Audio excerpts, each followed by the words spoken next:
Um, so let's get into a lot of people know you for talking about ADOS and foundational Americans. As soon as I got in here, I'm seeing foundational Americans in the house and all of this type of stuff. Let's get into all of this. What is a foundational American? What's this whole ADOS movement? And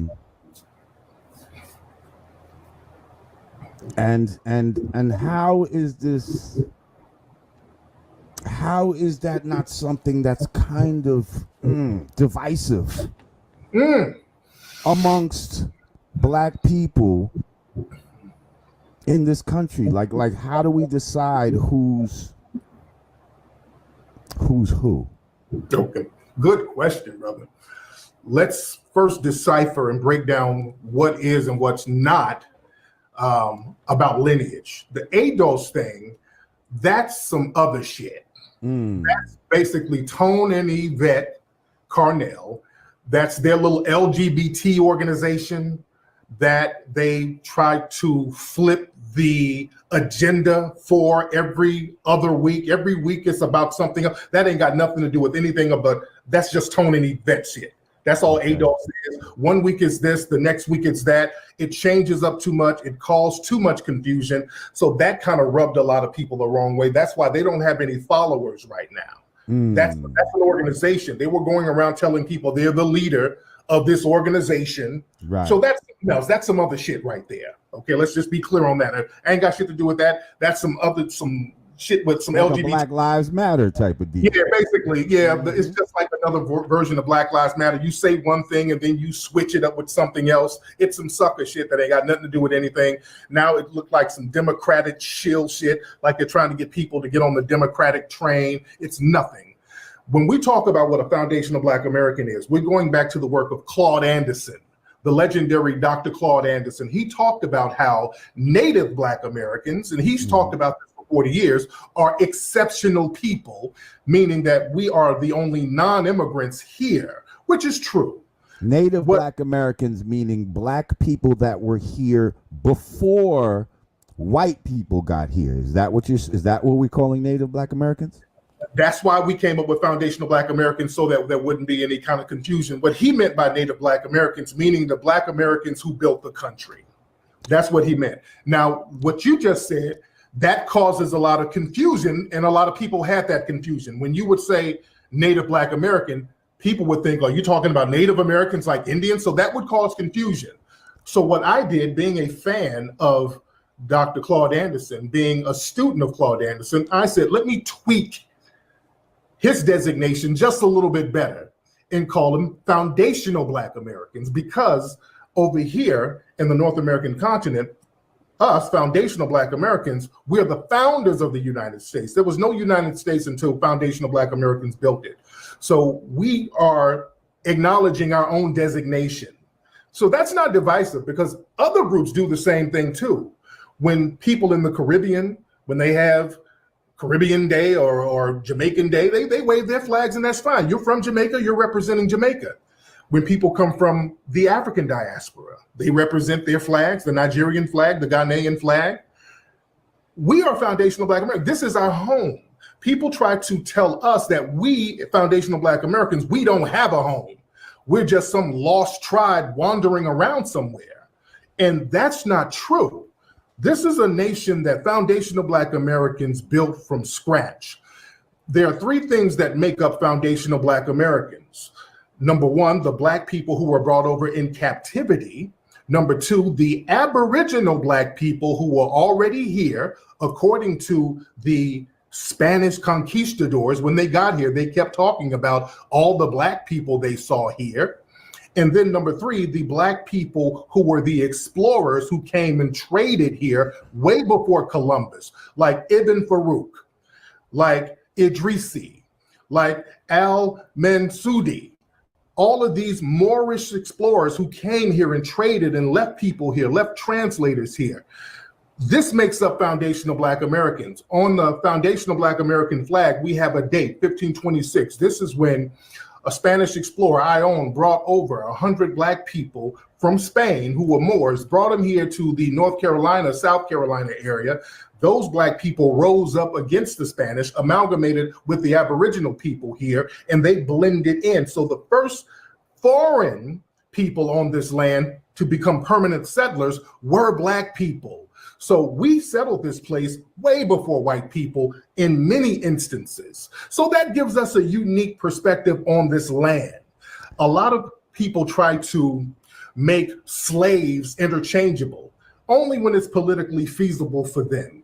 I see a lot of people who will have a Jamaican flag up on their page, and they'll tell us, well, you guys talking about your foundational Black Americans, hey man, we all Black, we all slaves. Okay, we all Black, we all slaves. Why are you designating yourself as a Jamaican? You designate yourself as a Jamaican because that's where your lineage is from, and there's no problem with that. Our lineage comes from here, and we're not interchangeable in a political sense because our ancestry goes here. When a Black foundational Black American person goes to a plantation here, we feel a little different about it.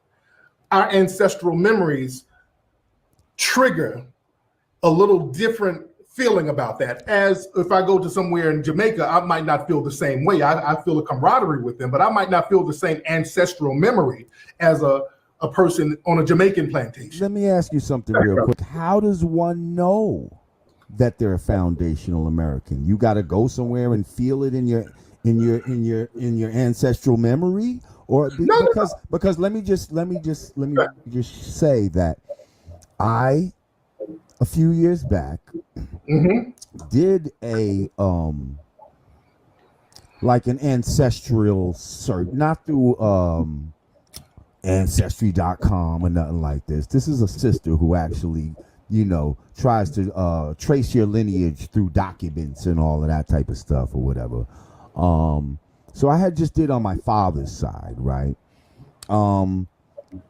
But in doing all of this, and I'm going to tell you, it traced back to Guyana, right? Okay, right.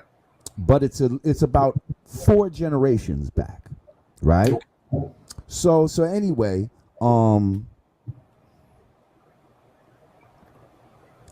what I was going to say is, doing this study, I found that, first of all, a lot of the slave records were very poorly kept. Okay, a lot of the records. You know who owns most of the records? You probably know this. You know who owns most of the slave records and documents? And this is why a lot of these companies like Ancestry.com exist. Their bases are where they exist for this reason. The Mormons, brother. The Mormons bought up all the slave records, and they're housing the shit. If you really want to go and find out a lot of this shit, you got to go to Utah. You'll hit a road, you'll hit a brick wall at some point if you don't physically go to motherfucking Utah. So my thing is, how do these people even know that they're these I feel like a lot of people are assuming that they're foundational Americans just because, man, I grew up in the hood. Like, I grew up as a foundational American. I didn't know nothing about Guyana. Wasn't nobody talking with accents in my family. You see what I'm saying? But I found out that my great-great-grandfather, who was born in like 1880 something or whatever, came through Ellis Island. But then once he was here, think about the time he was here, like what part of building America too. You see what I'm saying? Because when he got here, Jim Crow and all of that type of shit was in effect. He had to go through that. Our family had to go through that, through the 20s, 30s, 40s, 50s, 60s. So you telling me I can't be down with the foundational American shit because my great-great-grandfather? Well, if we're talking about ultimately, now let's break it down. Let's break it down. Now, if we're talking about ultimately, part of the foundational Black American culture is getting a reparations claim. Okay, it's very important. That's an important element. That's not the only thing, but that's an important element.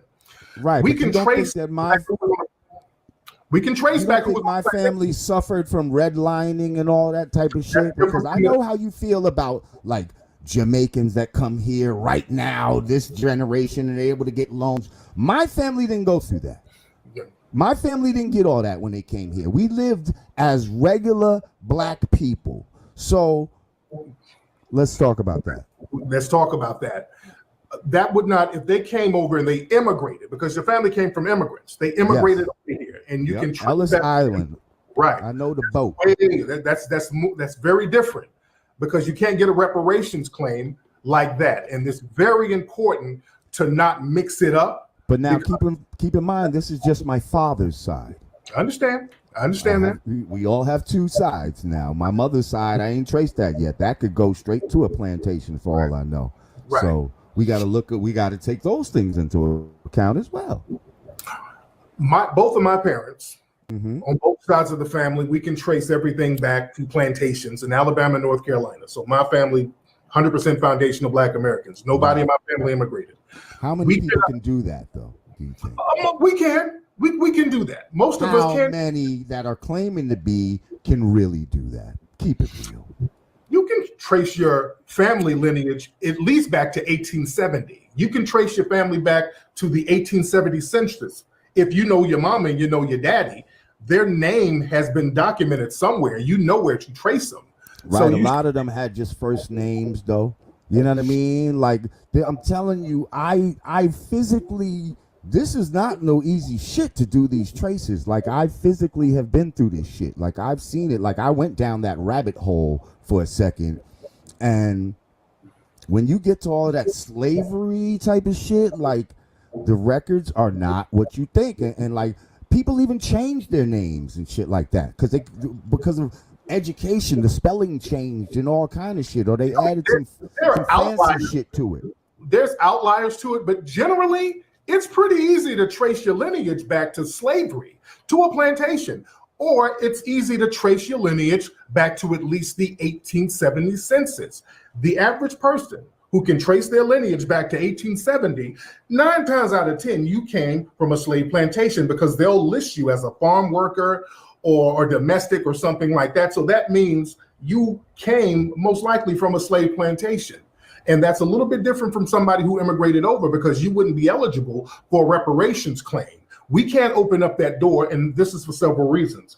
If we start letting African and Caribbean brothers start getting reparations based on the Jim Crow treatment, then what's going to happen? The damn white Hispanics are going to start saying, okay, well, damn it, I was mistreated too. And then it's going to undermine the reparations claim. We respect CARICOM. Over in the Caribbean, they have a reparations movement called CARICOM, where all the Caribbean nations are going to Britain and France and all of these other colonial powers to get their reparations. We're not included in that. We don't trip on that. That's fine. In Africa, they have the African Union, where all the African nations get together and they're trying to get tangibles for themselves. We're not included in that. But when we say we're going to do a movement for ourselves and say, hey, foundational Black Americans, we're going to try to get tangibles for ourselves, a lot of people want to say, okay, well, y'all being divisive now. No, we're doing the same thing as everybody else. We're getting tangibles for our group. We respect everybody else's tangibles and them fighting to get theirs, and people should respect ours. See, it just seems like, Malcolm X said, when the white man is giving you hell, he's not looking and saying, yo, that's a Muslim, or that's a Christian, or that's a Buddhist. He's not saying that's a Jamaican, or that's an African, or that's a foundational American. He's saying that's a nigga. You know what I mean? And I just feel like we need to come together as Black people, you know what I mean, as much as possible. And it just feels like that type of thought, and I understand where you're coming from with it, but it feels like that type of thought helps to divide instead of bring us more together. Okay, this is the problem, Lord Jamar. That division is caused by non-FBA. foundational Black Americans, we have been the only people fighting for everybody. We fight to help everybody get here. Before the 1960s, brother, most immigrant groups who came over, they were riders. And we brought them over and helped get them over. Even in the early 1900s, the NAACP and other Black people helped get Caribbeans over in the early 1900s. And then again in the 1960s. We knew, or we hoped, that if we helped other Black people from the Caribbean and Africa get here, we would use them as reinforcements to help us fight white supremacy. And for a long time, they were doing that. Stokely Carmichael from Trinidad, Ryder, Marcus Garvey. He came up off foundational Black Americans. He was actually unsuccessful in Jamaica and the Caribbean. He failed multiple times. He came over here. We elevated Marcus Garvey. Schomburg out there in New York, the Schomburg Center from Puerto Rico, Ryder. We knew that some of our brothers and sisters, Malcolm X, his mother's from Grenada. Our brothers and sisters, your family, when they came over, they were Black folks. They lived around foundational Black Americans. The white supremacists figured something out after the 1960s when we started to get our brothers and sisters over here in large numbers. We really fought after the civil rights movement. The next thing that foundational Black Americans did was get those immigration rights popping because they had those racial quotas. We said, no, we don't want those racial quotas. We want our brothers and sisters over here. And in the 60s, we started wearing dashikis. We started changing our names. We started showing, hey, this is a Pan-African type of thing. We want to walk lockstep with our brothers and sisters. The problem was this. The white supremacists saw that. They said, we need to get in front of this. So we're going to let these niggas over. Let's go over there to some of these African and Caribbean countries, and let's find some of the biggest coons we can find, and we'll send those coons over there. See, they stopped sending their riders over here after a while. We stopped getting Stokely Carmichael and Marcus Garvey. We started getting Candace Owens and folks like that. She's Caribbean. You did. They started flooding us with goddamn coons. So now, when we start talking about getting tangibles, these coons jump up talking about, hell, what about black on black crime? Why are y'all niggas doing all that crime? All you Akatas, they got all types of fucked up names for us. And they have that division thing that we've been letting slide for a long time. And we're saying, hey, wait a minute, we're gonna have to clean house now. We got a lot of folks over here from different places who don't view themselves as the same as us. They have a lot of tribal beefs in their home country, like in Nigeria right now. They're going through hell this very moment. Over there, it's the police and all that shit is going crazy over there. There's tribal beefs going on. And then they'll bring that shit over here with us and then undermine us. And in the Caribbean, let's go to the Caribbean. In the Caribbean, they have all types of racial colorism categories, especially in Jamaica, where a person who looks black, but he ain't really black, he's Blanco, he's colored, he's mulatto. They got all of these racial categories over there where they distribute resources based on how light or how dark you are. Over here, that person looked like a black person, but over there, that's a whole different thing. He's a whole person who's not even considered black over there. And then they send them over here, and then all of a sudden, we're getting told to vote for Kamala because she looks black. So vote for her. And that woman don't think like us. That woman don't look black, think black, act black, and none of her policies are pro-black. So we have to look at the whole totality of everything. We're all brothers and sisters in the genetic struggle, but culturally, foundational Black Americans, we're just looking out for tangibles that we've been denied for so long because we've been trying to cape and ride everybody and help everybody. And if you're on an airplane and they say the plane is going down, the first person you help is yourself. Put that mask on yourself. We've been putting the air mask on every other group while we're dying. So we have to at least look at self-preservation before we can continue helping everybody else. So when you talk about reparations, what does that look like to you? In a perfect world, what would reparations consist of for foundational Black Americans? The same exact thing, the same way it looked for Native Americans, all these Native American tribes that they give cash money to, they give land allotments to, they give tax exemption, they give casinos and money-making endeavors that are tax-free, free health care, all of that stuff.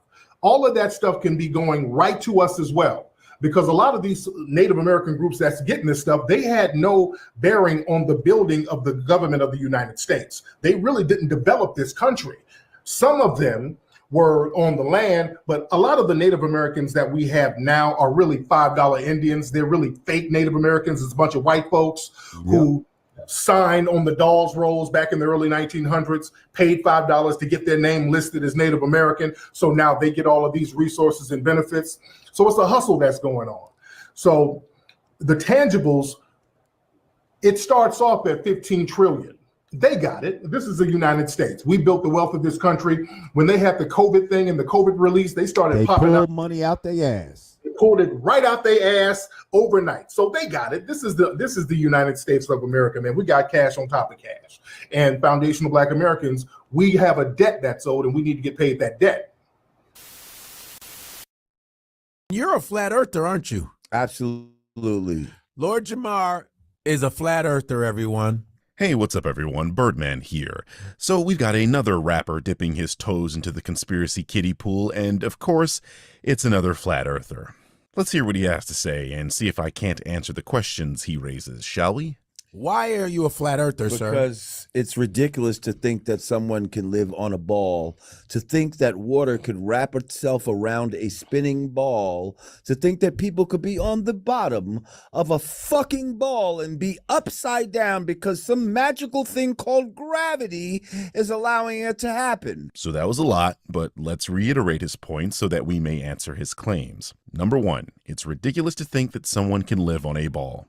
Well, not quite. Most arthropods can walk upside down on a ball, so this idea isn't inherently ridiculous on its own, but we know what Lord JAMAR means, so let's get to point number two. It's ridiculous to think water can wrap itself around a spinning ball. Of course, JAMAR's position entirely relies on his understanding of balls that are on Earth. Yes, it's not immediately intuitive that water can stick to a globe when you've spent your entire life on Earth, which has a gravitational pull, meaning any water on other balls would fall off and be pulled to the Earth itself, because its gravitational well is much larger than that of a tennis ball, for example. So this is why he believes it's ridiculous for water to stick to a ball, because he believes there is an objective down for the water of the ocean to fall off. The problem, of course, is that people who espouse this idea have no understanding of what gravity is and how or why it works.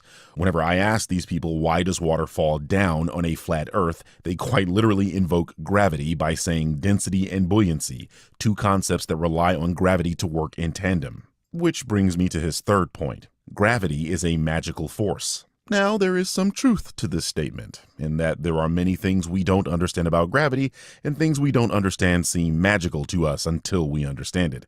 I'd imagine if you took an iPhone 7 back in time to the Middle Ages, they'd burn you for witchcraft. However, what we do know about gravity is that it exists. Henry Cavendish performed an experiment in the late 18th century using a telescope and 4 lead balls that proved there was a gravitational constant. In simple terms, a number that tells us how strong gravity is between two objects of any size. Imagine you have 2 small lead spheres and 2 big lead spheres. The small spheres are on the end of a horizontal bar that can spin freely, like a seesaw. The big spheres are placed near the small ones, but not touching them. Gravity then pulls the small spheres towards the big ones. This pull is very weak because the balls are small, but it's still there. As the small spheres are pulled, the bar moves slightly. By carefully measuring how much the bar turns, we can figure out the strength of the gravitational force between the spheres. From this, we can calculate the gravitational constant and learn more about how gravity works everywhere in the universe, and this includes the Earth itself. So while we can't, in 2024, fully explain everything about gravity, we can absolutely prove that it exists. So the water should be pouring into space then. Everything should be pulled into space, into the so-called vacuum of space if there's no covering. This is a popular talking point by flat earthers and one that is easily proven wrong. You see, when flirfs hear the word vacuum, they immediately think of a Dyson or a Hoover, those household appliances that physically suck in debris. A vacuum in physics, however, is simply a space where there is no or relatively little stuff. Things are not sucked out into the vacuum of space. This is a very due to science fiction films showing blowouts. What those films are actually demonstrating are pressure differentials, but I digress. Gravity holds things to the Earth, including the ocean, as there are no competing forces that would send the water into space. In order for things to move, there has to be a force applied to that thing. This is Physics 101. You think we're in a dome? Absolutely. Although, see, here's the thing. Here's the thing. Oh, shit. You Here's never the heard thing. this shit, huh? Hey, Explain. here's the thing, right? There's certain things that they don't allow you to explore, right? So there's certain things that I can't prove. I can't go. I'm not allowed to go up there and touch this. You understand what I'm saying? Right. So this is only what I can surmise, especially from thousands of years, because only 500 years ago did they come with this whole heliocentric model. I would like to applaud Lord JAMAR for knowing his history. Copernicus did fully develop the heliocentric model roughly 500 years ago. I could technically argue that Aristarchus of Samos suggested it first about 2,000 years ago, but I'm willing to give JAMAR this one. However, where I will not be charitable is this idea that the nebulous and undefined they are preventing you from going into space and proving there is or isn't a crystal dome. In fact, there was an act passed by Congress in 1984 that explicitly encourages the private exploration of space up to and including operating a private launch site. This means you can legally build a rocket and launch it into the air as long as it's safe to do so without shooting that rocket into a commercial aircraft, for example. This is why is able to do what they're doing as a private company. So the only thing holding you back, JAMAR, is knowledge. Oh, and money. All the different civilizations prior to that knew that we lived on a level plane. Whereas the heliocentric model was relatively rare in antiquity, the idea that the planet is spherical was not. The Greeks knew the Earth was spherical in the time of Aristotle, who provided evidence for the shape of the Earth as early as the 4th century BCE. His evidence was Earth's shadow on the moon during a lunar eclipse, something we all can observe at least once a year. For those that don't know, a lunar eclipse is when the Earth is between a full moon and the sun, and the moon passes in front of the shadow formed by the Earth. As the Earth's shadow on the moon is curved, this means the shape of the Earth must be round. There is no other explanation for lunar eclipses. Okay, water always finds its what? Level. Exactly. I love this talking point so much because it immediately demonstrates the person has no idea what they're talking about. Level on planet Earth simply means perpendicular to the Earth's core. That's it. Further, this idea that water always finds its level is immediately debunked by the existence of tides. We are all familiar with the concept of high and low tide, so ask yourselves, how could water always find its level if tides exist? Those of us that paid attention in science class understand that the moon produces a gravitational pull that affects the oceanic tides across the globe. But for those of us that don't understand this, think about what's happening to the water when the tide is low. That water went somewhere, right? And we all know it's not low tide everywhere on Earth, meaning one place's low tide is another place's high tide. This means there is literally a swell of water at any given time in the middle of the ocean that's higher in one place and lower in the other. This is impossible if the Earth were flat because water always finds its level, right? Water always needs a what? A container. You see? Yeah.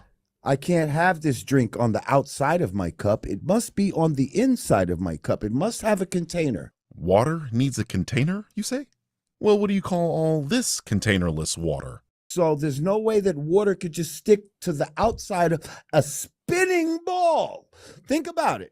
Right. Where's the 1,000-mile-an-hour? Because it's supposed to be going on an axis, and it's on an axis. So listen, not just a ball that's like this.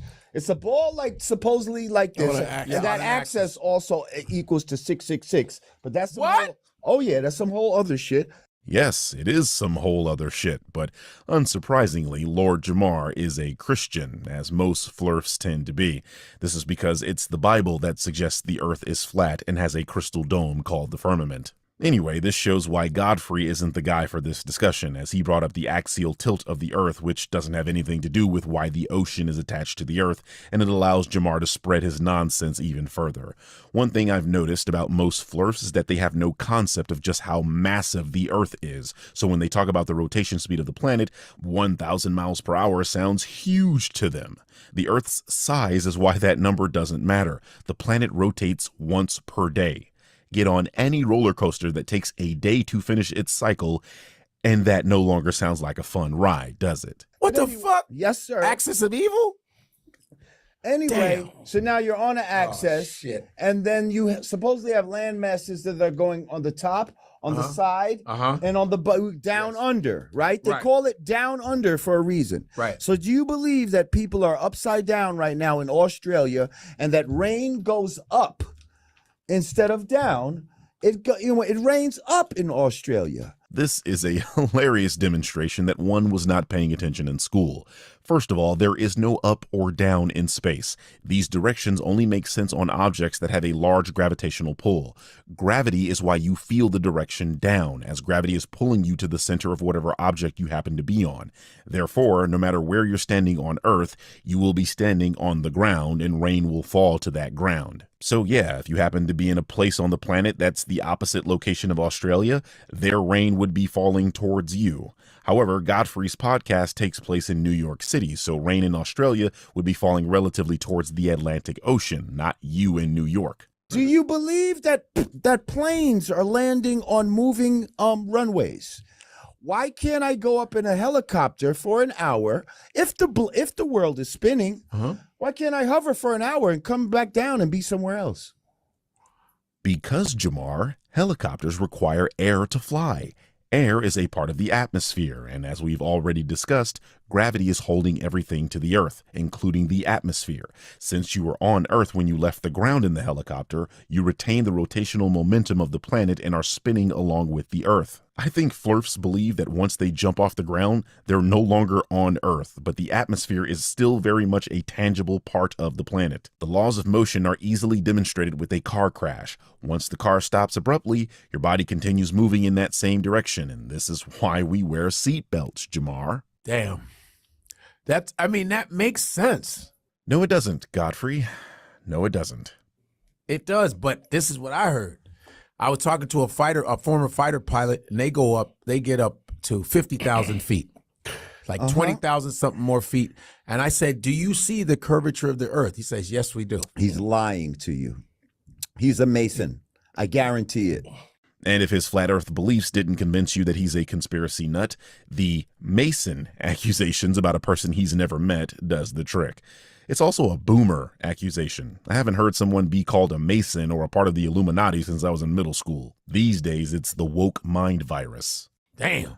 I guarantee you this guy is a Mason. Really? Because I have footage where as high as you go, you always see a level plane. But I thought they didn't let you go up that high, Jamar. So where is this footage you have from a place you aren't allowed to go? Sounds like someone is lying. It also sounds like someone is deaf, too, because Godfrey says the person he's talking about goes to about 50,000 feet, which is 10 to 20,000 feet higher than commercial airplanes go. So what you're saying is you have flown 4 miles higher than any commercial flight goes. I'd love to see the boarding pass. Really? You always see a level plane. As high as the observer goes, there is always a level plane. There is no curvature. Well then, what the hell is this? This is the Blue Marble, a photograph taken by NASA astronauts in 1972, years before computer graphics and Photoshop were even remotely capable of producing an image with this level of detail and clarity. Is this not showing the curve of the Earth? Or was the camera a Mason too? There should be, by Pythagorean's theory, right? There should be 8 inches of curvature per square mile. Visible curvature that you see. At this point, you can tell Jamar has been watching Flurf YouTube videos in order to prepare for this interview, but was only watching just enough to sound like he knows what he's talking about to people that don't understand these things. First of all, he means 8 inches per mile squared, not 8 inches per square mile. Those are two entirely different things, with the former being the rate of vertical drop over distance, and the other is a measurement spread out over an area. You would use 8 inches per square mile to measure something like how much snow is on the ground, for example. 8 inches per mile squared is the term he's trying to use, but itself is simply a shorthand for measuring the rate of drop height, not an accurate measurement of it. The actual formula you want to use is this one, and it's trigonometry, something I know for a fact Lord Jamar and other flurfs do not understand. Damn. We do not see such curvature, sir.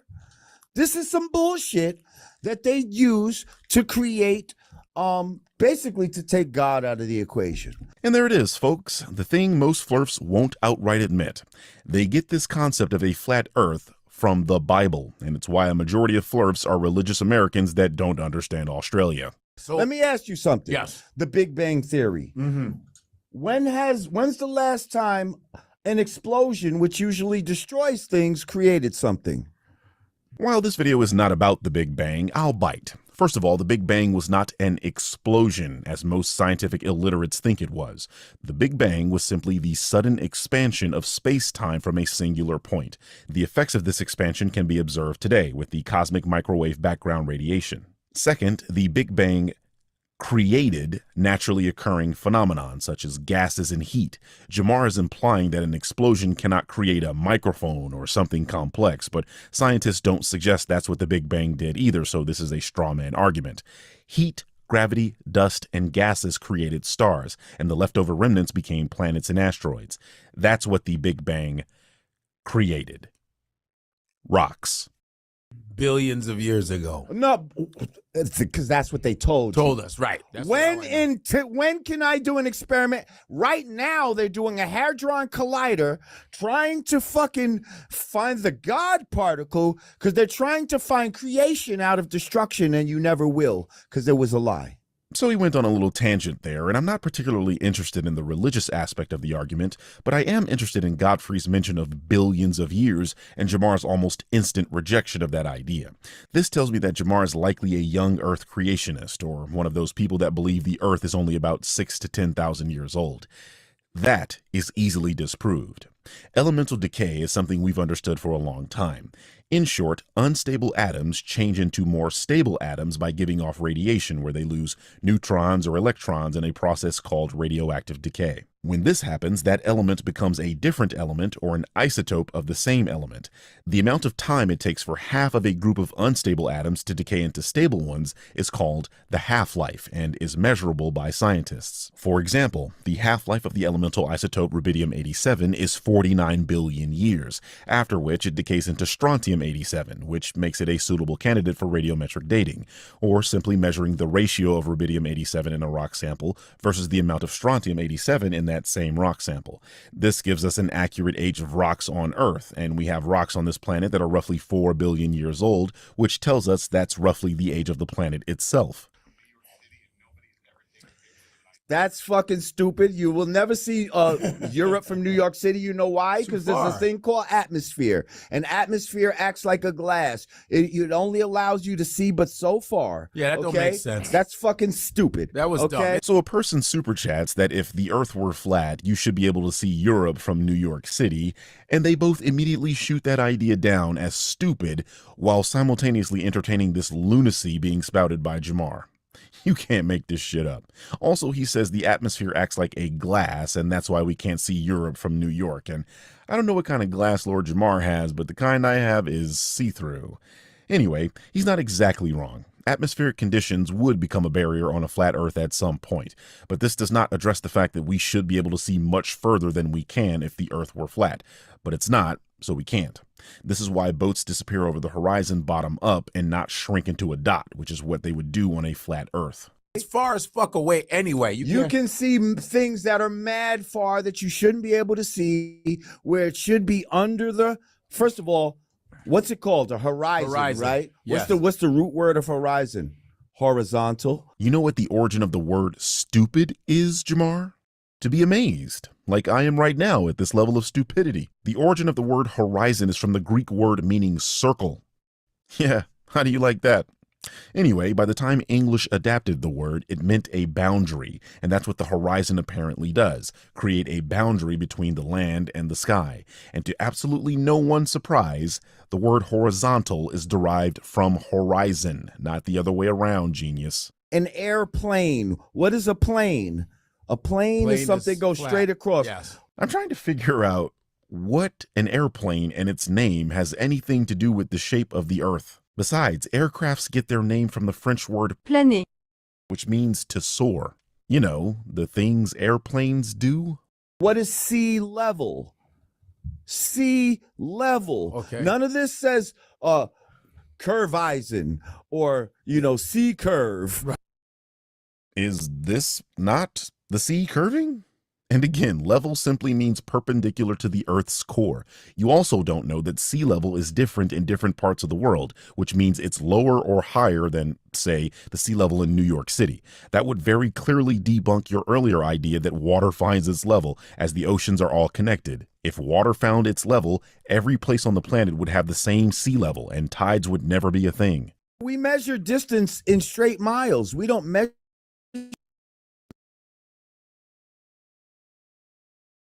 degrees and all of that. We measure them going straight. Someone get this man a parabola, which also happens to be a plane that curves. We literally couldn't properly aim rockets and missiles without accounting for a parabolic curve, so you're essentially saying the United States Navy can't accurately launch a missile from a submarine and hit a target miles away. I'm sure all those sailors and the boats they've sunk were all Masons too, right? If you're going south, how come it's not downhill the whole way? And north. Is he making sense? No, he's not. The Earth is massive. We are tiny in comparison to it. A bacteria on a bowling ball probably believes the bowling ball is flat too. Because it is tiny, it cannot perceive when that ball curves, but it clearly does curve, and we can see that because we are more massive than a bowling ball. This translates to you having to be really far from the Earth to see what it actually looks like, and since we are all essentially bacteria on the surface of a bowling ball, our perception is skewed and unreliable. You don't believe there's gravity. There's density and buoyancy. There's no such thing as gravity. No such thing as gravity. I told you these lunatics always invoke density and buoyancy, and he's reading directly from their playbook. I'm telling you, this guy literally just watched a Flurf YouTube video before this. It's uncanny. Anyway, density is a measure of how much mass something has. In scientific terms, density is mass per unit of volume. Notice how that has nothing to do with why things fall down? Buoyancy is the propensity of things to float in a given medium. The problem is buoyancy is a scientific concept that invokes gravity in its formula. In other words, buoyancy doesn't make sense without gravity. Things do not infinitely float up. They eventually settle on top of whatever they are more buoyant than. People are most familiar with helium balloons, as helium is lighter than the air that surrounds it, and that's why it floats up. The problem is when there is no air for it to float on top of, a helium balloon, like everything else, falls down to the earth. This is why helium balloons sink in vacuum chambers. There is no air. The buoyant effect creates layers of density, and this is why helium balloons don't just float out into space, but instead achieves equilibrium with less dense air in the troposphere. If you paid attention in science class, you'd know the troposphere is the lowest layer of Earth's atmosphere. So why doesn't the balloon go up any further? Gravity. It's the exact same reason why beach balls float up and out of water, but then sit on top of that water, never floating up into the air. Gravity is holding the ball on the surface of the water. That's how buoyancy works, literally because of gravity creating density layers in a process known as stratification. And if you look it up right now, they'll tell you that gravity is the theory. So Yeah, but listen to me. No, it's not. No, it's not. Listen to me. I'm unfamiliar with the gentleman on the left, but he's the only one that seems to know anything here. He's right. Gravity is a scientific theory, not the colloquial word theory that most people use to mean a guess. A scientific theory is an explanation for natural phenomena. Scientific theories are synonymous with the word facts. In other words, scientific theories are facts. There's a difference between a scientific theory and a mathematic theory, and both are different from the colloquial notion that a theory is just a blind guess or empty, baseless speculation, like religion is. It's not like a theory could be proven and then become a law, either.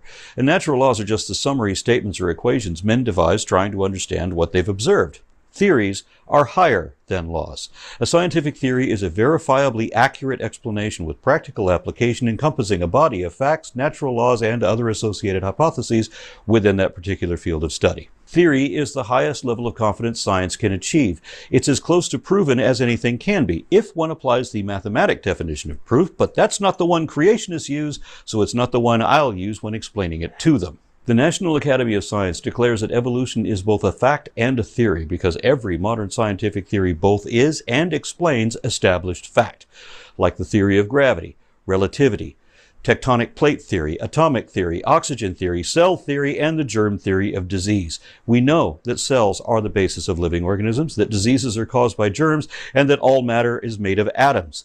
These are all facts, as well as theories. There's density and buoyancy. Okay. The heavier things will fall to the bottom and the lighter things will rise to the top. JAMAR, why do those heavier things fall to the bottom and not, say, the side? If I released a stone underwater in a pool, why does that stone go down?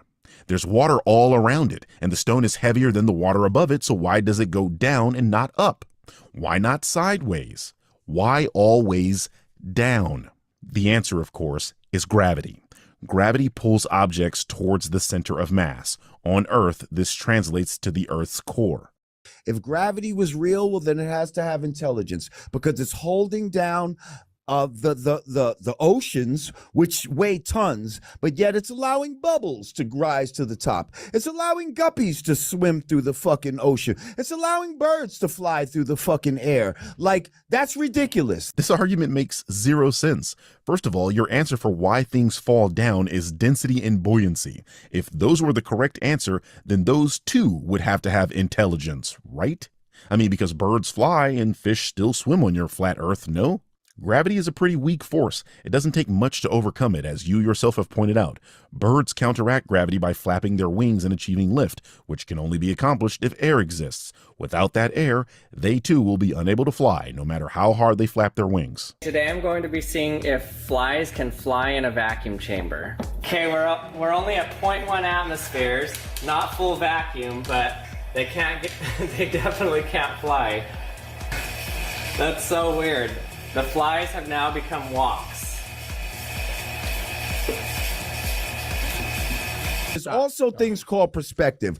A lot of people say, oh, look at the sun going over the curve. No, it's not going over the curve. You're just not able to see it with your human eye. If you take a certain lens and you zoom in on the same thing, it will come right back into focus and it will not be going over any type of curve. This is just not true. Any amateur photographer or videographer can go to a beach or an open plain and watch the sunset. Why is half of the sun missing here, JAMAR? Why can I see the top half but not the lower half, JAMAR? What camera can I use to bring the lower half back into view, JAMAR? About the moon, when you see the moon and the side, and one the side sun at the same time. And what would be going on? There's a part of the moon that's dark and part of the moon that's lit. See-through. It's what? You have seen the moon in the daytime and you have seen the blue of the sky straight through the moon. Don't tell me you haven't seen that. Yeah, I've seen that. Right. So what the fuck why are you thinking that the moon is solid if you could see right through it? This guy is an idiot. Earlier, he tried to debunk a super chatter by saying you can't see far because of the atmosphere, but somehow he doesn't realize he's looking at the moon through that same atmosphere. That's why it's blue. You're looking at the blue light being scattered in the atmosphere and looking at the moon through that. This guy's a numbskull. Someone asked him why he can't see through the moon at night on a full moon and where he thinks the blue sky has gone. Probably Masons. So do you not think that planets are round? Planets are not. He doesn't spheres? believe there's planets. No, I didn't say there's not planets. Oh, okay. What I'm saying is a planet, what they told you is a planet, is not the same as what we're on. Why not? What proof do you have of that? You just said they won't let you go up and see the shape of the planet, so how could you possibly know that information? So first of all, they say all the planets are round. That's not true. All the drawings of planets around. If you actually get footage of real planets taken by a P900 camera, Well, you said look that up. Hang on. Okay. Hang on. Yeah. If you look up the footage of real fucking planets, what they do is they pulse. They change color. Yeah, you showed me They that. change shape and all this type Yeah. of shit. They are not fucking round. Challenge accepted. Here is footage of Jupiter. Looks round to me. Here is footage of Saturn. Saturn looking pretty round, bro. And as for the pulsing he's talking about, that is literally the atmosphere of Earth. You know, the gases in the air interfering with the shot. If you want no atmosphere images of Jupiter, we got those too. Let me guess. Masons. The only thing that you see is round is the sun and the moon, and those things are here in our atmosphere. They are not 93. The sun is not 93 million miles away. The moon is not 230 something miles, whatever thousand miles away. They are right here in our atmosphere with us, just like they appear to be. And you have evidence for this claim? Because remember, you said they don't allow you to go up there. So how do you know the sun and moon are here with us? Whatever that means. I mean, how high up are they exactly? Commercial airliners can reach 30 to 40,000 feet, so they're obviously higher than that. The world record for highest altitude in a hot air balloon is 69,850 feet, so they're still higher than that. And Robert White took an X-15 to 314,000 feet, so they have to be higher than that. But wait, that's 60 miles up in the sky, also known as the mesosphere, the layer of atmosphere where meteors begin to burn up as they enter Earth. And you told us the moon was see-through, so what is it made of, if not solid rock? Your answers beget more questions than whatever it is you think you're answering. But those are not the same as what we are on now. These are not solid masses that you can stand on. And my analogy for that would be, if you were standing on a pool table, sir, and you were looking out, right, you would see nothing but round pool balls in front of you. Right. All right. Right. Right? You would see nothing but round objects. That doesn't mean what you're standing on is round. The pool table is flat and square. The logic is sound. The problem is there isn't only human visual evidence of the Earth's shape. As mentioned earlier, we can see the shadow of the Earth on the moon during a lunar eclipse, and that shadow is round. We have videographic evidence of the shape of the planet from the ISS, which is in low Earth orbit. We have pictures from the 70s that predate sophisticated computer graphics programs, meaning the picture literally couldn't have been doctored with the available technology of the era. We have private organizations that put cameras on rockets and show us those rockets leaving the Earth. We have seen the planet. So while I accept your analogy, the problem is, like we know a pool table is flat, we know the Earth is round. We have seen it. And so because If we you thought believe it was in the round Bible, because the Bible is a flat Earth book. So if you believe in the Bible, you can't believe in the globe. damn. I mean, I agree. That's why I've been calling flirts religious for years, as this is where they're getting their talking points from. The only issue I can see being raised here are those Christians that think you don't have to take the Bible literally. To that I say, why not throw out the whole damn book? I don't think God accepts picking and choosing, but then again, he does seem to pick and choose a lot. What was that about humans being made in the image of God? He sent you another 20.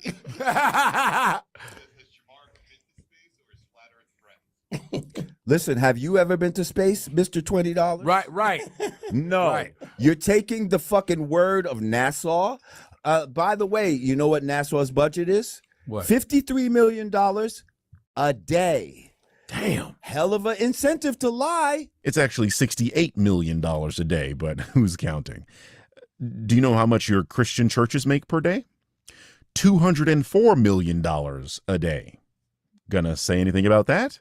Or is that okay because they profess to believe in your preferred delusion? Taking $75 billion a year from the poor, sick, and desperate is far more despicable than furthering our scientific understanding, wouldn't you say? And all they give you is animations. So what do you all think of these the things are purpose of it? What do you think okay, so is to let's say control you. everything- The purpose is to control you. Okay, so okay, if the I purpose is because Damn. if you knew that, because they say, oh, you act like everything revolves around you. It does. That's why you have the North Star and all the fucking other planets appear to be revolving around us, because they are. This is why being a flurf is almost exclusively a Northern Hemisphere phenomenon, as people in Australia and South Africa do not even see the North Star in the sky because they are on the other side of a ball. These people give ammunition to the folks that say Americans think the world revolves around them. This one literally does. It's what's above us that's moving. We are not. Do you feel like you're moving? No. Okay. Do you feel like you're moving on an airplane? Besides turbulence, the ride is relatively smooth because you're traveling at a constant speed. Similarly, the Earth rotates at a constant angular velocity, and because we are moving with it, we don't feel the rotation. Much like riding in a plane without turbulence, we are part of Earth's rotating reference frame, so the movement is imperceptible to us. That let's not ignore our senses, okay? Hang on a second, because they'll say it's too big to feel us moving, yet we can feel when there's an earthquake. Make up your mind. It's hard to make up one's mind when you're arguing multiple different things at once. First of all, your senses lie all the time. Your eyes tell you that this image is moving, and yet it's not. Some people hear Yanny when they hear this word being pronounced. J.D. Vance thinks couches are an acceptable substitute for vaginas. The point is, your senses lie to you all the time. And an earthquake would be the equivalent of turbulence on a plane. The ride was relatively smooth and uneventful, but a sudden gust of air rocks the entire aircraft. The rotation of the planet was relatively smooth, but the tectonic plates shifted and you felt that. By the way, how do earthquakes even work on a flat Earth? The current explanation for earthquakes is plate tectonics, something that doesn't even make sense on a flat Earth because you don't have a core that's constantly churning molten rock. Earthquakes disprove flat Earth. I mean that literally, because when an earthquake occurs, they produce P and S waves. P waves specifically create a shadow zone on seismographs because S waves cannot travel through liquids, whereas P waves can. This proved that the Earth has an inner core and outer layers, and shadow zones provide evidence for what shape that core is. And you guessed it, it's a sphere. Why would a flat Earth have a spherical core, Jamar? And let me just say, huh? You believe in the theory of that's some bullshit. They tried to use that to disprove Einstein. The fact that, listen, there was an experiment called the Michelson-Morley experiment. Look this up, where they were trying to prove that the Earth was spinning. They couldn't do it. This is one of the favorite arguments of Flurfs because it requires regular people to look up an experiment that they won't look up the details of, and it sounds smart because it has two scientists and experiment in the name. In truth, the Michelson-Morley experiment was measuring the Earth's motion through ether, a now debunked pseudoscientific medium that people assumed light traveled through. That experiment literally proved the ether doesn't exist, not that the Earth wasn't rotating. We have many ways to measure the Earth's rotation, from measuring the Coriolis effect to gyroscopes, the most famous being the $20,000 gyroscope that Flurfs bought and debunked themselves with in the documentary Behind the Curve. Look that one up, Jamar. Recently, we carried out an experiment to test the rotation to the Earth. If the Earth is spinning at one rotation every 24 hours, that means that every hour it has to turn 15 degrees. And if the gyroscope is mounted anywhere on Earth, it's going to drift. In today's 21st century navigation systems, they're using what's called a ring laser gyroscope. It is extremely precise. If we could simply get one of these ring laser gyroscopes, we would be able to prove once and for all that there is no rotation to the Earth. One of the people in the community actually purchased one for $20,000. But what we found is when we turned on that gyroscope, we found that we were picking up a drift, a 15 degree per hour drift. Now, obviously we were taken aback by that. Wow, that's kind of a problem, right? And now most people bring up the car shit. They'll say, when you're inside a car, if I throw up a ball, it's going to come straight down, da da da da da. And I say, yeah, because you're inside the car. You see, Yeah, but what like, if you throw the ball up outside the if you were window? outside the car, it would be totally No, different. what if you throw the It would ball? be a totally different result. Wait. As Wait. whether you were inside a car. So if Once again, reality proves to be a harsh mistress for those that seek to spread conspiracy. okay, I'm inside a car, and I have a ball in my hand, Yes. and I throw it where? You just throw it up in the air. Throw it like out the window. And Not what's- necessarily out the window. Just throw it You up. just might throw it And up. it comes down It why? might come back right back to you. and that's not There's- gravity. That's the density, first of all. Density, It's okay. about density. But you have a covering, is what I'm saying, inside of a car, Mhm. where if once you remove a covering, that changes the whole thing. Once you remove the covering, when you throw the ball up, this shit's gonna fly away. What JAMAR is trying to articulate is air resistance, which is not the dunk he thinks it is. What we are talking about is reference frames, and in the car example, a car with a closed system is the reference frame with no air resistance acting on the ball. This is the same kind of reference frame the Earth is for humans, as we are not experiencing forces from space that cause us to feel some sort of resistance in regard to the spin of the Earth. The ball in a car is a perfect example, actually, and it's precisely why he doesn't like it. When you throw objects up, it's 9.8 meters per second squared. That it's like the same speed. Plus, at you're all moving times. the because ball. What When you in the throw the ball- mathematician bullshit are you coming with? There's right now? bullshit they gave me.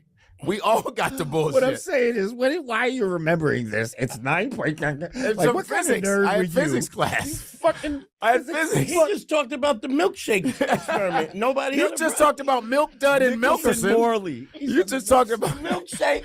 You just talked about two lawyers, Milkerson and Morley. They sound like injury lawyers.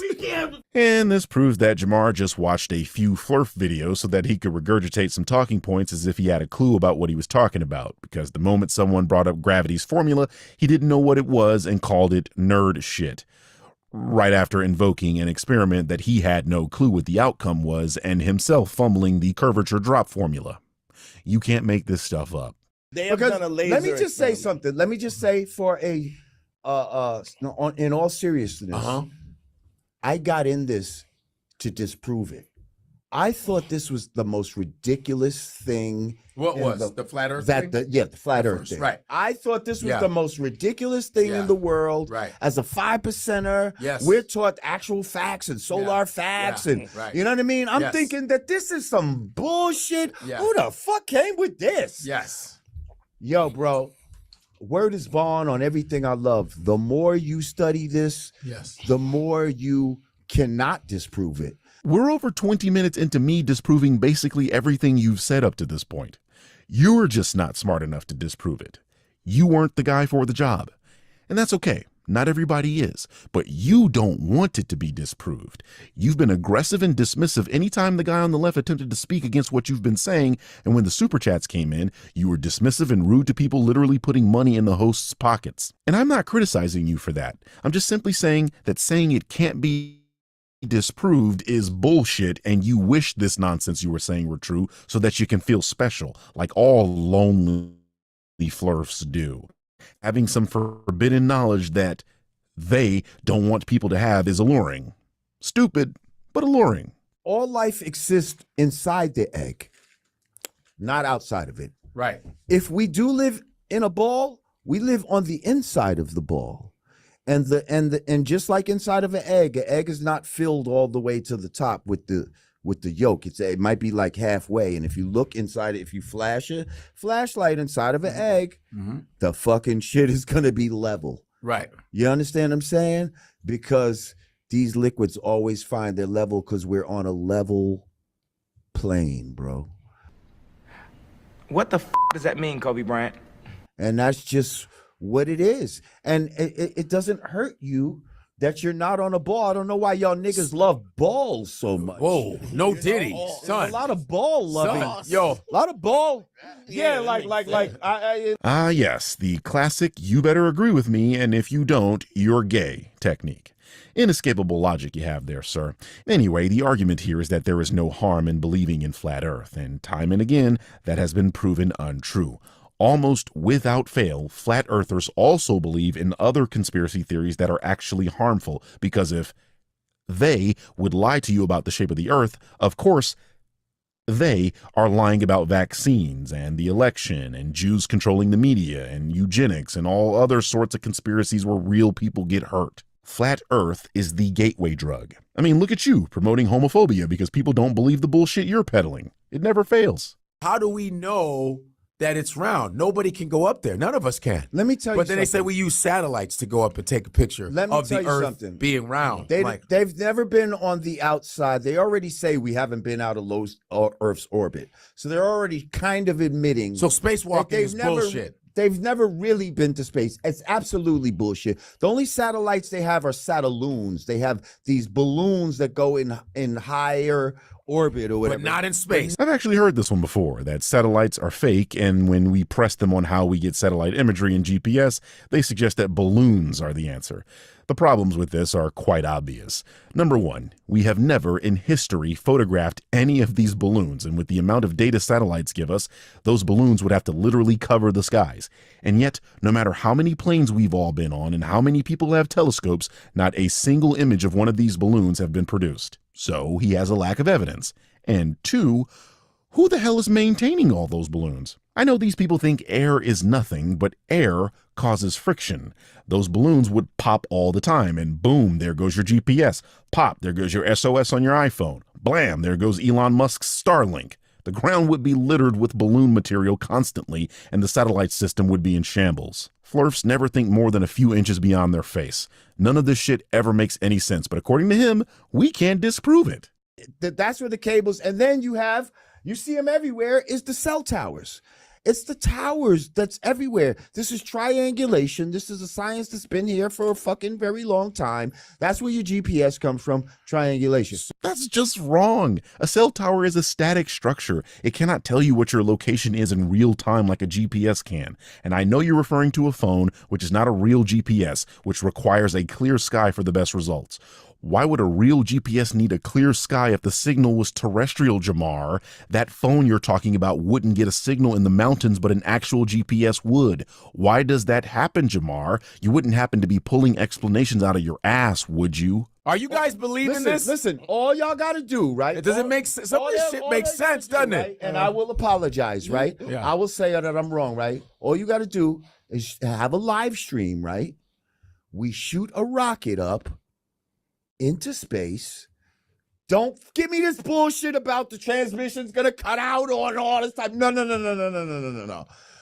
Give me a fucking live stream where the transmission goes all the way into space and then look back at the Earth and show it fucking spinning 1,000 miles an hour with the buildings upside down and all that, and I will apologize. This is one of the more frustrating things that Flurfs like to do. Notice that what he's asking for is impossible. You can barely see buildings from a plane, let alone from a rocket entering space. Then he suggests those buildings should be upside down, which I promise if we were able to physically show him this, he would turn his phone upside down and claim we flipped the image. And again, the Earth is massive. 1,000 miles per hour of angular velocity translates into the Earth rotating once per day. That is slow for something so big. 1,000 miles an hour sounds like a lot to people who drive cars daily, but commercial aircraft fly at half that speed and still take 12 hours to reach the other side of the planet. So he's poisoning the well. He knows what he's asking for doesn't make any sense. The only thing that does is a feat of a rocket being launched into space, and SpaceX already did that when they sent a Tesla into space. Dude Perfect went to space and they have the footage to prove it. But let me guess. Masons. Anyway, that's my response to this video. You asked for it and you received. Now let me get back to busting CinemaSins over the head with a blackjack, please.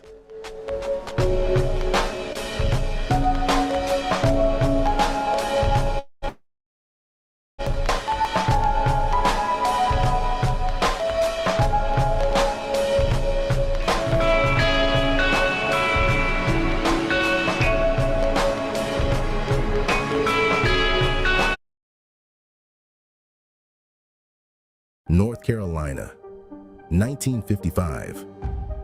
The Ku Klux Klan has just finished their rally, and now they're doing what they've always done.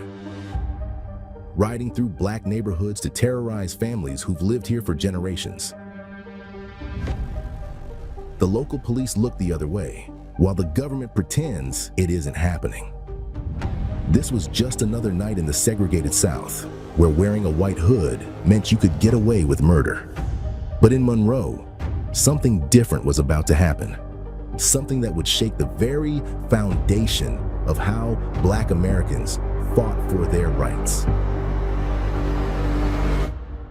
You see, while Dr. Martin Luther King Jr. was preaching nonviolence in Alabama, one man in Monroe looked at those burning crosses, those night riders terrorizing his community, and decided enough was enough. His name was Robert F. Williams. And his story isn't your typical civil rights tale. Robert was a Marine veteran who came home, looked at the terror in his community, and did something that nobody thought was possible at the time. He armed his people. He organized 60 men, trained them for self-defense, and famously stated, "Nowhere in the annals of history does the record show a people delivered from bondage by patience alone." Considered a hero to many, Robert's story all started with a simple question: what happens when the oppressed refuse to be victims of the system? Robert Franklin Williams was born on February 26, 1925, in a world shaped by the shadows of slavery. His grandparents, who had lived under the whip and chain, made sure he never forgot what that meant for him. Growing up in Monroe, their stories were filled with warnings about what could happen if Black people couldn't defend themselves. Robert witnessed this truth firsthand at age 11. When he saw a police officer brutally beat a Black woman on Monroe's main street, the officer dragged her bleeding body along the pavement to jail, leaving a trail of blood as her screams echoed across the street. It was a public spectacle meant to remind the Black community of their vulnerability and inferiority. That image would be burned in young Robert's mind forever. But Monroe in the 1930s wasn't much different from the world his grandparents knew. It may have been 70 years since the end of slavery, but the heavy chains of oppression weighed heavy in the air. It was still a prison for Black people, just with different chains. White-only signs were plastered across town, back doors and separate entrances for colored folks. Every sip from a segregated water fountain, every step off the sidewalk when whites passed by.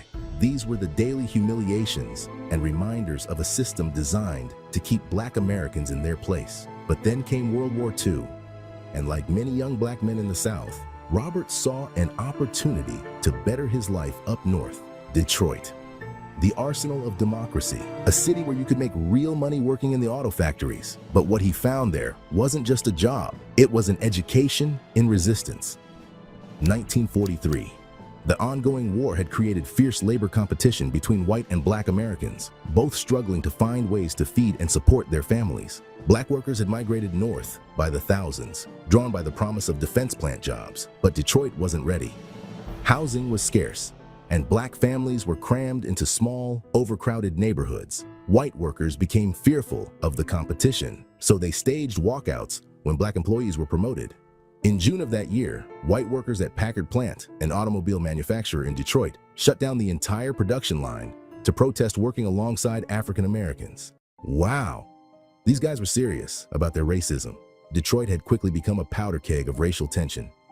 And when the spark finally lit, the city exploded into chaos. For 5 horrifying days, violence raged through the streets. Robert found himself caught in the middle of it all, watching as Black residents fought back against white mob violence in a desperate attempt to save themselves. 34 people died in those riots. 25 of them were Black. But something else was born in that fire.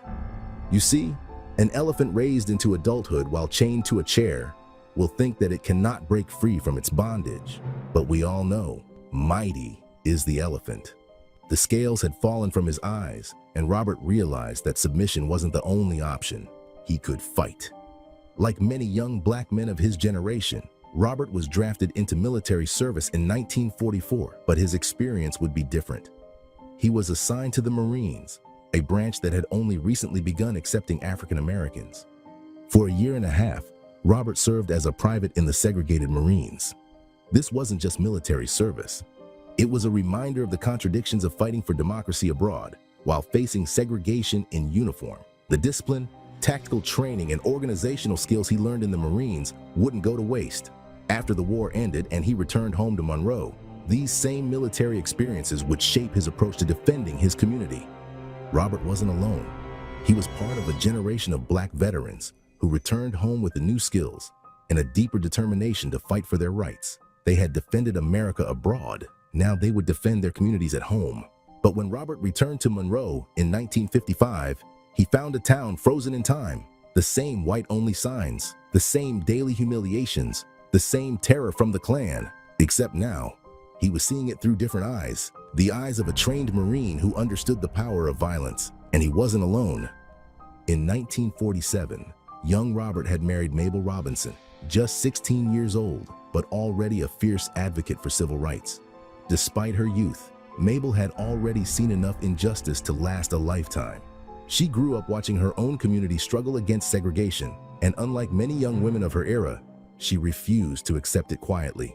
While most civil rights couples preached nonviolence, Robert and Mabel Williams believed in something else entirely: the right of armed self-defense. People like Martin Luther King Jr. and Coretta Scott King, who became the faces of peaceful resistance, led dozens of nonviolent demonstrations across the South.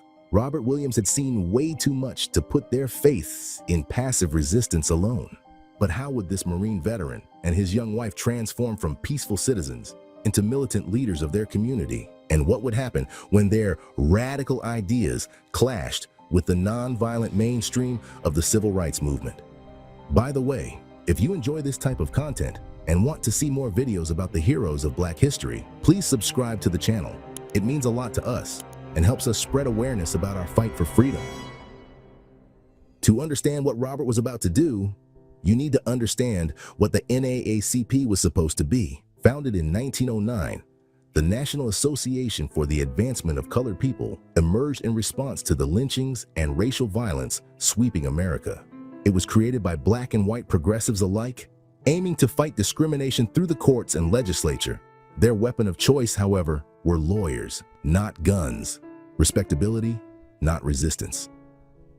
When Robert Williams returned home to Monroe after his time in Detroit and the Marines, he found a town frozen in time. With a population of just 12,000, Monroe had become a stronghold of white supremacy, home to an estimated 7,500 Klan members. Yes, you heard that right. Over half of the town's population were Klan members. Meanwhile, the local NAACP chapter was barely breathing. Like chapters across the country, they followed the national organization's preferred model, focusing on middle-class professionals like doctors, lawyers, and ministers. The kind of Black folks who wouldn't scare racist white people. The kind who fought with briefs and motions. But Robert saw things differently. When he joined the Monroe NAACP chapter in 1955 and became its president the following year, he brought with him a radical new vision. The people who needed the NAACP most weren't in courtrooms or country clubs. He went to the textile mills where Black workers endured daily humiliation for poverty wages. He went to the farms where families still worked land their grandparents had sharecropped. And most importantly, he went to the veterans, men who, like him, had fought fascism abroad, only to face it again at home. The results were transformative. Under Robert's leadership, membership expanded dramatically as working men and women with calloused hands and battle-hardened spirits joined the fight for their rights. And the first target was the public library, a taxpayer-funded institution that had shut its doors to Black citizens. This wasn't just about books. It was about the fundamental right to access public resources that Black taxpayers helped fund. The campaign succeeded.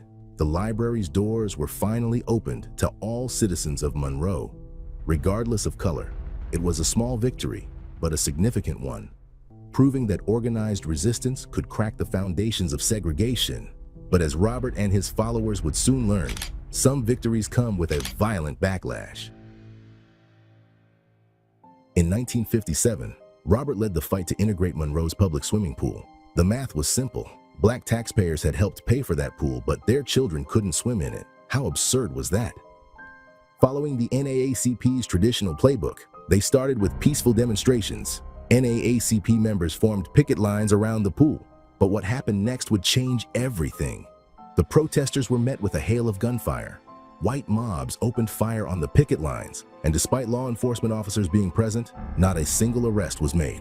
The message was clear: the law would not protect them. That there's no law here, and there's no need to take the white taxes to the courts because they will be freed, and that the federal government is not coming to the aid of people who are oppressed, and it is time for Negro men to stand up. For Robert, this was the final straw. The swimming pool violence proved what he had long suspected, that legal briefs and peaceful protests alone wouldn't be enough in a town where the Klan operated with impunity. That's when Robert did something unprecedented. Drawing on his military experience and connections, he reached out to other Black veterans who understood both discipline and duty. These were men who had fought fascism in Europe and the Pacific, only to find it alive and well in their hometown. They trained in military tactics, they fortified their homes, and they made it crystal clear: any Klan attack would be met with equal force. This came to a head in the summer of 1957 when rumors spread that the Klan planned to attack Dr. A. Elbert Perry, the NAACP's vice president. The Black Armed Guard fortified his house with sandbags. When the Klan opened fire from their cars, Robert's men returned fire, driving them away.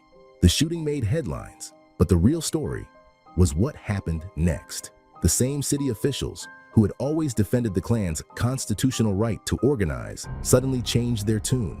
Within days, they called an emergency session and passed a city ordinance that banned the Klan from Monroe without special permission from the police chief. For the Black community of Monroe, this was a turning point.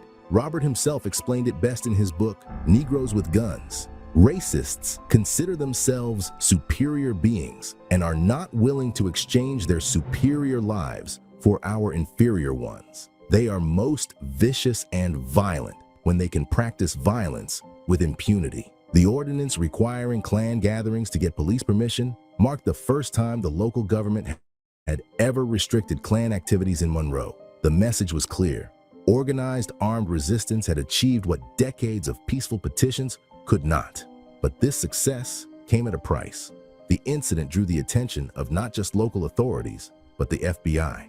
Robert's insurance company canceled his car insurance, citing the frequent attacks on his vehicle. Even some of his allies began to worry that his methods might provoke even more violent retaliation. While Robert's armed defense strategy had gained the Black community some measure of protection, the deeper rot of racial injustice in Monroe was about to be exposed through the case of two young boys. It started innocently enough in October 1958. A group of children, both Black and white, were playing together in Monroe, the kind of scene that would raise no eyebrows in most places. During their game, a white girl gave two Black boys, 9-year-old James Thompson and 7-year-old David Simpson, an innocent peck on the cheek. What happened next would expose the brutal reality of Southern justice. The white girl's mother, upon hearing about the kiss, became enraged. Within hours, police dragged the two elementary school boys from their homes. They were charged with assault for receiving a kiss in a children's game. Let me remind you, the white girl is the one who gave the kiss. The local courts showed no mercy. These children, one just 7 years old, the other 9, were sentenced to reform school until they turned 21. In other words, a childhood game had earned them a 14-year sentence. The boys were beaten, and their parents weren't allowed to visit them for weeks. For Robert, this case crystallized everything wrong with the system. Guns could protect against the Klan, but what about the legal system itself? This time, he decided to fight fire with publicity. Robert launched a media campaign that would make Monroe front-page news across the globe.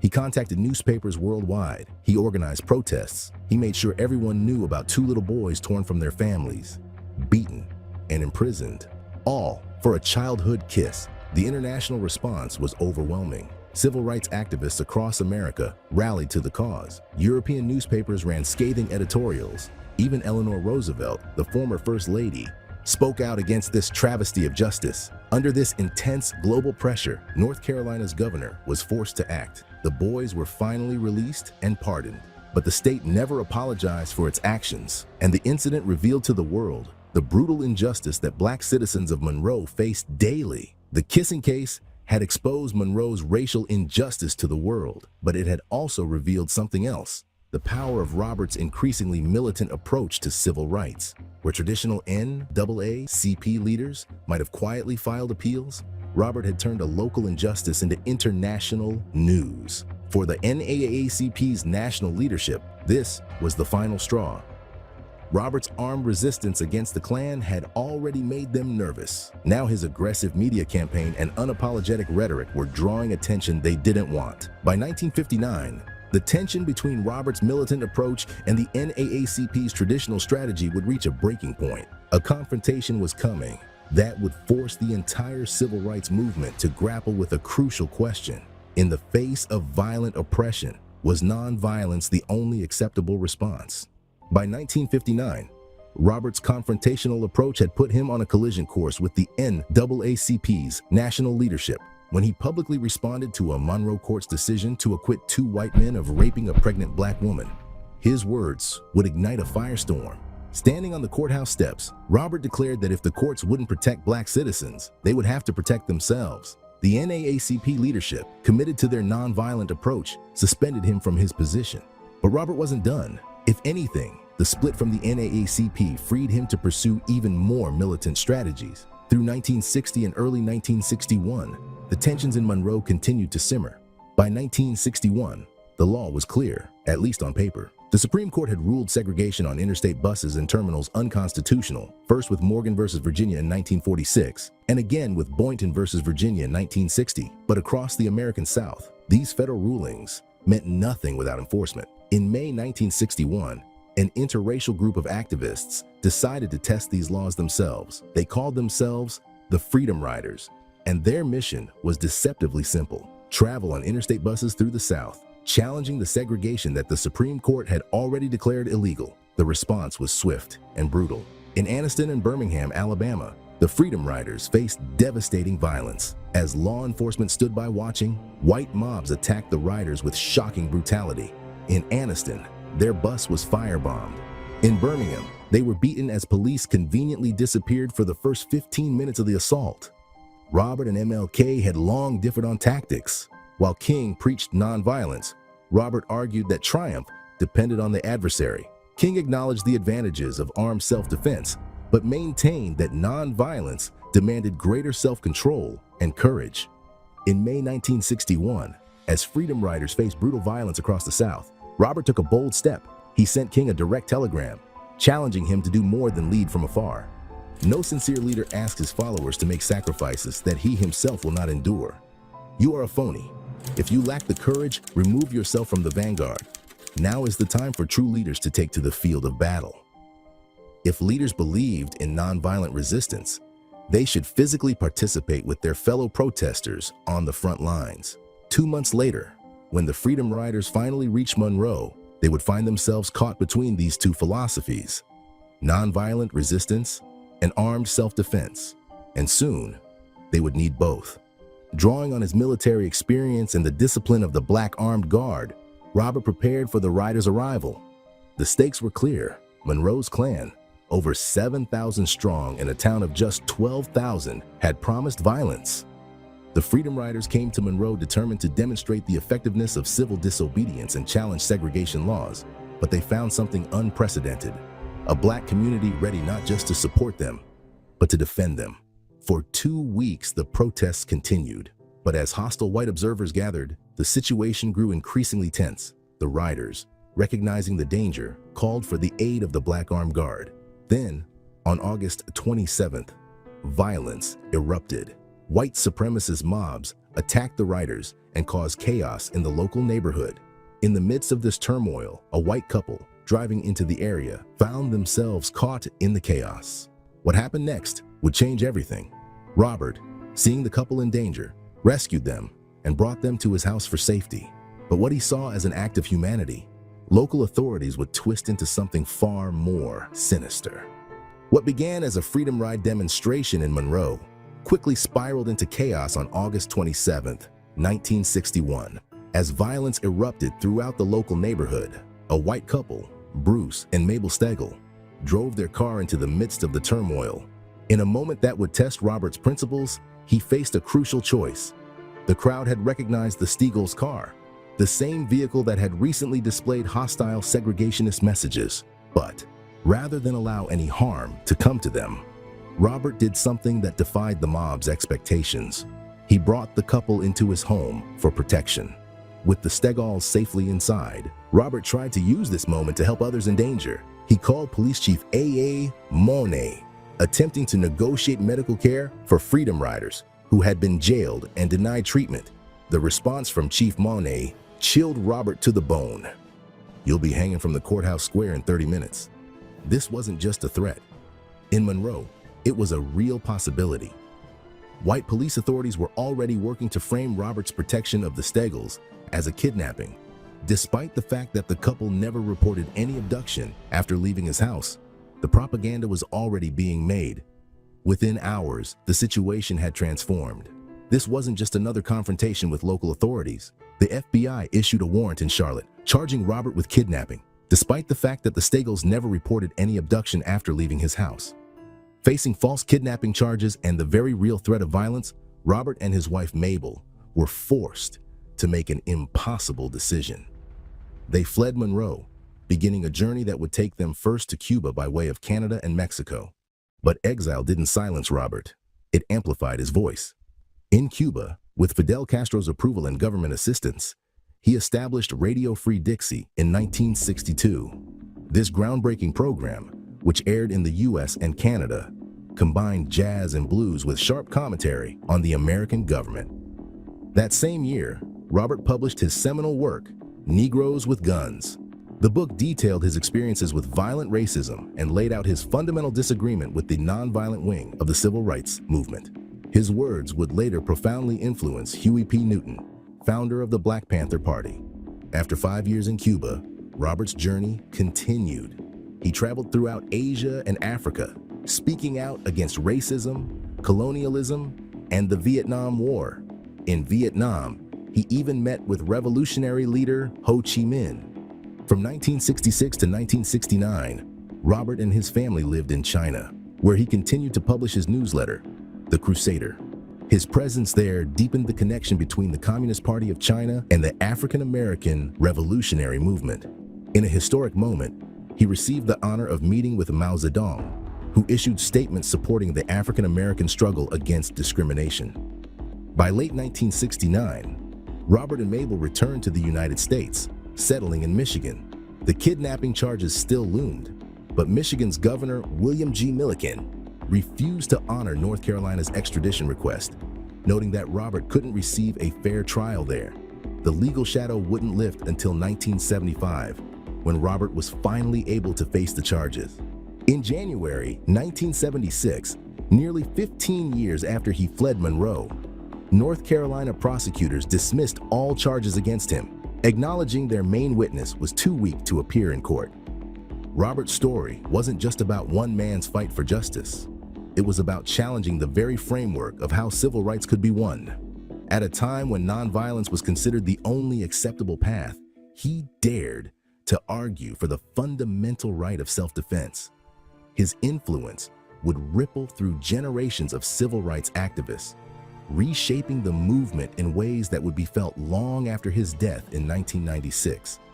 At his funeral, Rosa Parks delivered the eulogy, praising him for his courage and for his commitment to freedom. Her words captured what many had come to understand, that Robert F. Williams had forced America to confront difficult questions about resistance, self-defense, and the true meaning of civil rights. While Dr. King preached turning the other cheek, Robert showed there was another way. Not better, not worse, just different.